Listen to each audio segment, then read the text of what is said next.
I'm Eric Welander, welcome to my channel. So whether this would be your first Sonos speaker or just adding to your existing setup, I want to make the case why the Sonos Move 2, should be your next smart speaker. On the sound side, this speaker takes a lot of ideas from the Sonos Era 100 and makes them bigger and better, of course, in a portable package. And yes, I bet you're wondering, you can use the massive battery inside to charge your iPhone either with USB-C or Lightning. It works with Sonos Voice Assistant and Alexa if you're into that, and it's also dust and water resistant. But it's not all perfect. There are definitely some downsides you should consider before getting one. And while Sonos has sponsored a previous video on this channel, I purchased this speaker myself, and this video is not sponsored. So thanks to you for subscribing to my channel for free, clicking the like button, and making videos like this possible. In the box, you'll get the speaker itself, the power dock, and a USB-C power adapter for the dock, as well as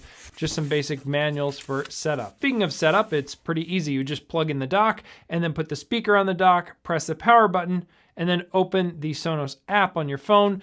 That app will notice the nearby Sonos speaker ready to set up and walk you through the rest of the process. Now, when setting up most Sonos speakers, they ask you to assign it to a room in your home, but by default, the Move 2 is assigned to a room called Move 2, which I thought was kind of weird at first, but it makes sense because you're probably going to be moving the Move 2 around to different parts of your home. Now, on the hardware side, Sonos added their new signature touch controls to the top of this speaker, which makes the sort of volume slider a little bit indented, and then otherwise capacitive buttons for play, pause, next, previous track, and enabling or disabling the Sonos Voice Assistant. Going behind the speaker, there's actually a physical switch to mute the microphones on the speaker. And it also has my favorite feature of this new speaker design, which is an easy Bluetooth button for pairing with your phone or your friend's phone or whoever's phone.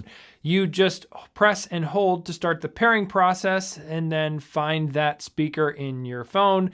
And then if you just want to quickly reconnect to the last device you paired to, you just press the button once. As I mentioned in the setup process, there's also a power button on the back of the Move 2. So if your Move 2 is in its charging dock, it will always be available to stream music with Sonos. But if you have it out of the dock and it's just been sitting idle for a while, it's gonna go to sleep. And so you can use the power button to wake the speaker back up. Alternatively, if you've just been using the speaker and you want to save every last bit of battery power possible, you can use the power button to shut the speaker down immediately. And you can also customize how aggressively the speaker shuts off when it's idle in settings. Now, that said, I wouldn't be too worried about the battery life. The Sonos Move 2 is rated for 24 hours of playback. And if you don't want to take the charging dock with you when you leave your home, you can also charge this speaker with a USB-C cable to its USB-C in port. Now, that port can also be used with one of Sonos dongles for connecting an audio in jack. And speaking of sound, another detail about the Move 2 is that it has stereo tweeters just like the Era 100. So it brings a bigger sound stage from that one speaker.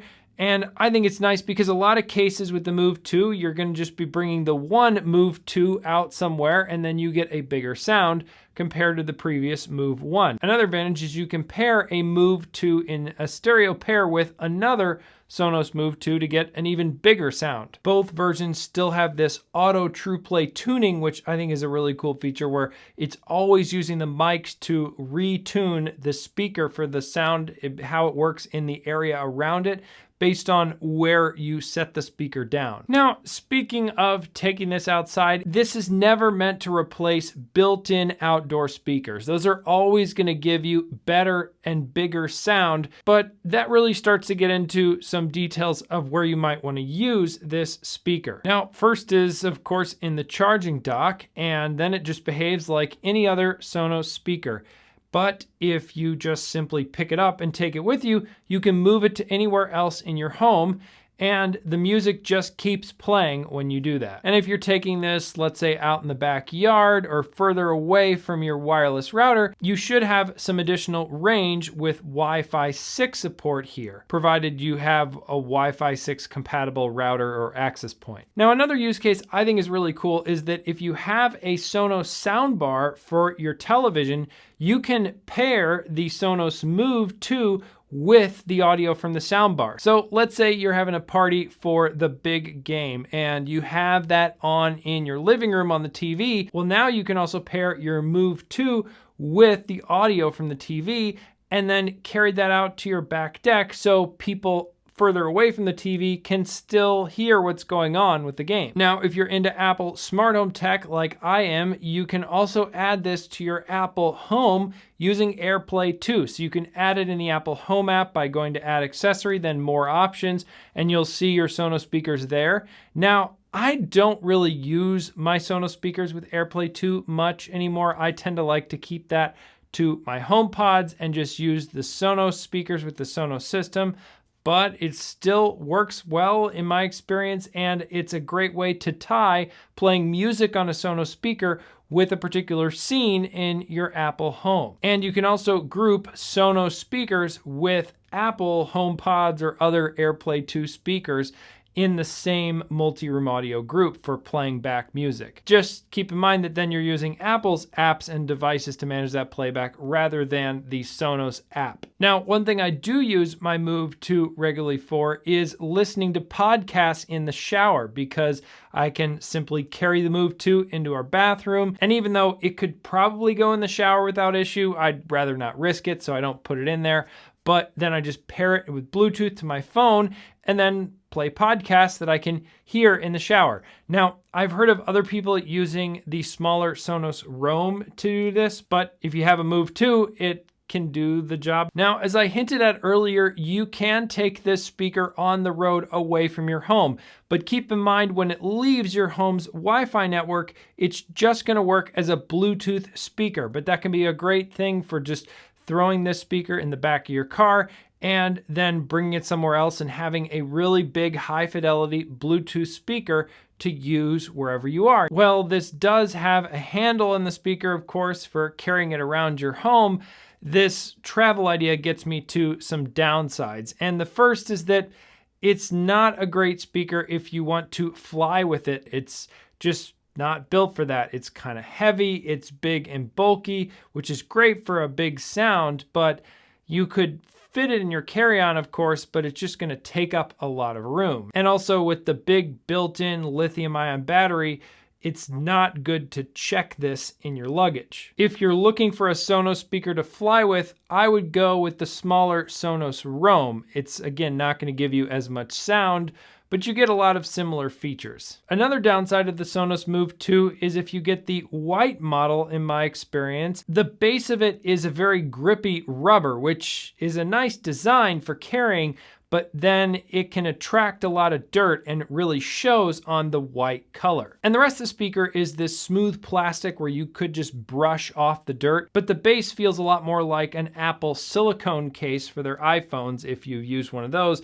And so you can't really brush the dirt or lint or whatever away. You need some kind of a damp cloth or something to get it off. The last thing I really don't like about this speaker is that the buttons are just not that much contrast to the actual color of the speaker, which makes it kind of hard to see, especially outdoors. I would have rather seen much more pronounced button labels on this speaker.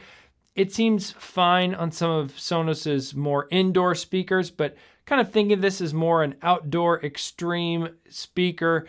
It should have like Apple Watch Ultra style orange labels or just something way more pronounced on the buttons so they're easy to see and find when you're sort of looking at a weird angle or from a distance. But seriously though, this speaker is so versatile, and I think if you get one, you'll just find more and more ways you want to use it in your day-to-day life. And it's also really nice to have the flexibility to have Sonos in more places in your home without having to spend thousands of dollars to put Sonos speakers in all those locations. Now, if you have the original Sonos Move, is it worth the upgrade to the Move 2? I don't really think so. I mean, you do get the new dual tweeters as well as Wi-Fi 6 and improved battery life, but it also seems like Sonos is still selling, at least at this point, some of their initial moves. So if you're in the market for a Move or a Move 2, I would spend the extra $50 price difference that I'm seeing right now and just go for the Move 2. It's the more future-proof option. But did I convince you? Should this be your next smart home speaker? Let me know in the comments below. Give this video a thumbs up if you liked it. Subscribe to the channel if you aren't already. Thanks again so much for watching, and I'll see you in the next one.